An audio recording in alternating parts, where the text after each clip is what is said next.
दूर एक हरे भरे जंगल में बरगद के एक बहुत पुराने और घने पेड़ पर पीहू चिड़िया और वीरू चिड़े का एक छोटा सा प्यारा सा परिवार रहता है। यह पेड़ सिर्फ उनका घर नहीं, बल्कि जंगल के प्यार और शांति का प्रतीक है। वीरू जी, देखिए ना, आज मौसम कितना सुहाना है। ठंडी हवा चल रही है और आसमान में बादल कितने सुंदर दिख रहे हैं। मैं मिट्ठू और सुंदरी के साथ उत्तर वाली पहाड़ियों की तरफ ताजे फल लेने जा रही हूँ। ठीक है पीहू, तुम जाओ। बच्चों के लिए मीठे अंगूर जरूर लाना। तब तक मैं घर की थोड़ी मरम्मत कर लेता हूँ और घोंसले में नरम घास बिछा देता हूँ। तभी मिट्ठू तोता और सुंदरी तोती उड़ते हुए आते हैं। तीनों हंसी मजाक करते हैं और जंगल की गहराई की तरफ निकल जाते हैं।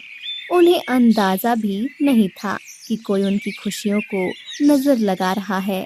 जंगल के एक डरावने और अंधेरे कोने में चंगू चील अपनी बड़ी बड़ी और लाल आंखों से बरगद के पेड़ को घूर रहा था।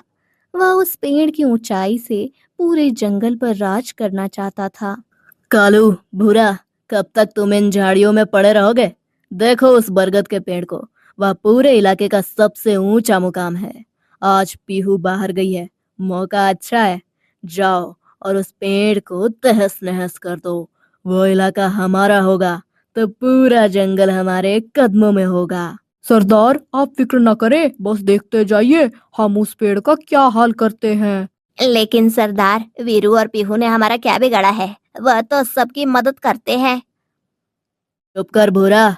अगर तूने मेरा हुक्म नहीं माना तो इस जंगल से तुझे भी बेदखल कर दूंगा।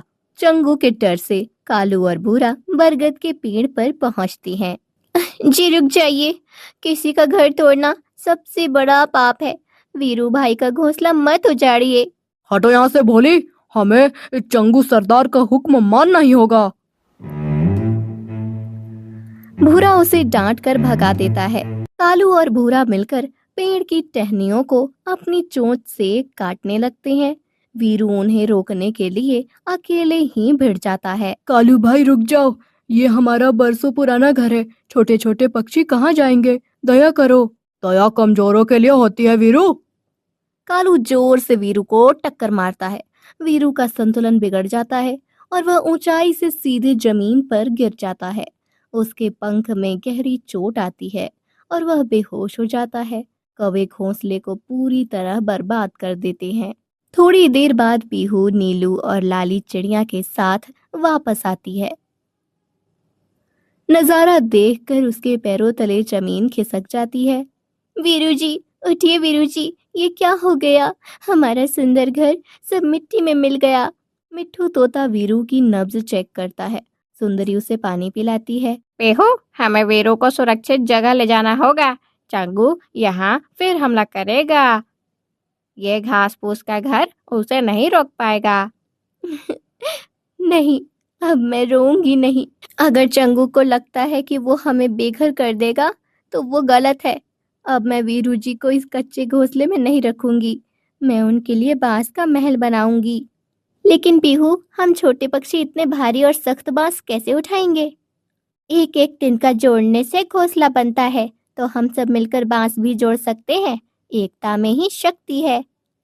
पीहू की हिम्मत देखकर सब पक्षी साथ आ जाते हैं। पीहू सबको काम बांटती है। कोई रेशमी धागे लाता है तो कोई सूखी लताएं। निर्माण के दौरान कई मुश्किलें आती हैं। एक भारी बांस गिर जाता है, जिससे काम रुक जाता है। सब डर जाते हैं, लेकिन पीहू फिर से सबको इकट्ठा करती है। रात के सन्नाटे में भूरा कौवा, जिसे अपनी गलती पर पछतावा हो रहा था, चुपके से पहाड़ की चोटी से सबसे मजबूत सुनहरा बांस लेकर आता है और पीहू के पास रख देता है। सुबह जब पीहू उसे देखती है तो उसका हौसला और बढ़ जाता है। कुछ दिनों की कड़ी मेहनत के बाद बरगद के पेड़ पर एक अद्भुत बांस का महल तैयार हो जाता है। तभी आसमान में काली छाया पड़ती है। चंगू और कालू फिर से हमला करने आते हैं। रुक जाओ कालू, अब ये पक्षी अकेले नहीं है। अगर तुमने कदम बढ़ाया तो पूरा जंगल तुम्हारे खिलाफ होगा। हट जा रास्ते से। मैं इस लकड़ी के पिंजरे को अभी चकनाचूर कर दूंगा। चंगू अपनी पूरी ताकत से महल पर झपट्टा मारता है।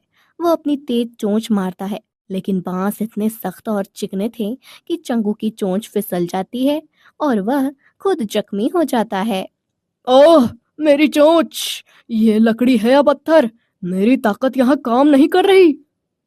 सरदार, ये घर नहीं, ये तो किला है। यहाँ से भागने में ही भलाई है।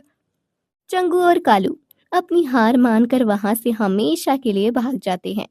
वीरू को होश आता है और वह सामने महल देखकर हैरान रह जाता है। पीहू, यह सब तुमने किया? इतना मजबूत घर? नहीं वीरू जी, ये हम सबकी दोस्ती और मेहनत का नतीजा है। भूरा और भोली ने भी हमारी मदद की है। पीहू सबको माफ कर देती है। कड़वा नीम और घमंडी सेब। दूर किसी जंगल में एक पीहू चिड़िया और कालू कौवे का घर पास पास में ही था। पीहू चिड़िया अपनी बेटी गुड़िया के साथ रहती थी और कौवे का नाम कालू और उसकी पत्नी का नाम बिजली कौवी था। एक सुबह पीहू चिड़िया कालू कौवे के पास बैठी हुई थी। तभी पीहू की नज़र जमीन पर उग रहे दो नन्हे पौधों पर पड़ी। कौवे भैया, वो सामने देखो, दो छोटे छोटे से नए पौधे उग रहे हैं हमारे घर के पास में ही। चिड़िया, ये नए पौधे तो मैंने भी आज ही देखे हैं। चलो तो जरा पास जाकर देखते हैं। अगर ये दोनों पौधे बड़े होकर फलदार पेड़ बन गए, फिर तो हमारे भोजन की चिंता ही खत्म हो जाएगी। हाँ कौवे भैया, फिर हमें भोजन अपने घर के पास ही मिल जाया करेगा। कालू कौवा और पीहू चिड़िया उन दोनों पेड़ों की बहुत देखभाल करते हैं और उन्हें रोज पानी देते हैं। समय गुजरता गया और वे पौधे दो बड़े पेड़ों में बदल गए, एक सेब का पेड़ और दूसरा नीम का पेड़। पीहू चिड़िया, आज के बाद तुम सेब के पेड़ पर नहीं बैठा करोगी और ना ही इस पेड़ से ये सेब खाया करोगी, क्योंकि ये पेड़ हमारा है। बिजली बहन, जब ये दोनों पेड़ छोटे थे, मैं तब से इनकी देखभाल कर रही हूँ, इसलिए वो सामने वाला पेड़ हम तुम्हें दे रहे हैं। वो पेड़ तुम्हारा और ये सेब का पेड़ हमारा। बिजली बहन, वो नीम का पेड़ है, वो मेरे किस काम का? उसका फल भी कोई खाता है क्या? अगर ज्यादा बोली तो एक लगाऊंगी। जाओ, भाग जाओ यहाँ से। पीहू डरकर नीम के पेड़ के पास जाकर बैठ जाती है और रोने लगती है। चिड़िया, आप क्यों रो रही हो? नीम के पेड़ जी, आप तो जानते हो मैंने आप दोनों पेड़ों की कितनी सेवा की, और आज जब एक पेड़ पर सेब लगे हैं तो कौवे ने मुझे वहां से भगा दिया। आप चिंतित न हो, मेरा फल जरूर कड़वा है, परंतु मैं आपको ठंडी छांव दूंगा। जब आप थक कर आओगी तो मेरी छांव में आपकी सारी थकान उतर जाएगी। आपने ठीक कहा पेड़ जी, मैं नहीं खाती सेब। मैं अपना भोजन पहले की तरह ही खोज कर ले आया करूंगी। रात को घर पर नन्ही गुड़िया अपनी माँ पीहू से सेब के बारे में पूछती है। मम्मा मम्मा, आपने तो कहा था कि आप मेरे लिए आज मीठे सेब लेकर आओगी, और आप फिर से दाना ही ले आई हैं। गुड़िया मेरी बेटी, कालू और बिजली ने मुझे सेब लेने से रोक दिया। अब तुम दाना खाकर सो जाओ, कल मैं तुम्हारे लिए पहाड़ों से जामुन लेकर आऊंगी। कालू और बिजली सेब खाते हैं, पर सेब का पेड़ बहुत घमंडी था और नीम को ताने मारता था। सुनो कड़वे नीम के पेड़, कोई भी तुम्हें पसंद नहीं करता।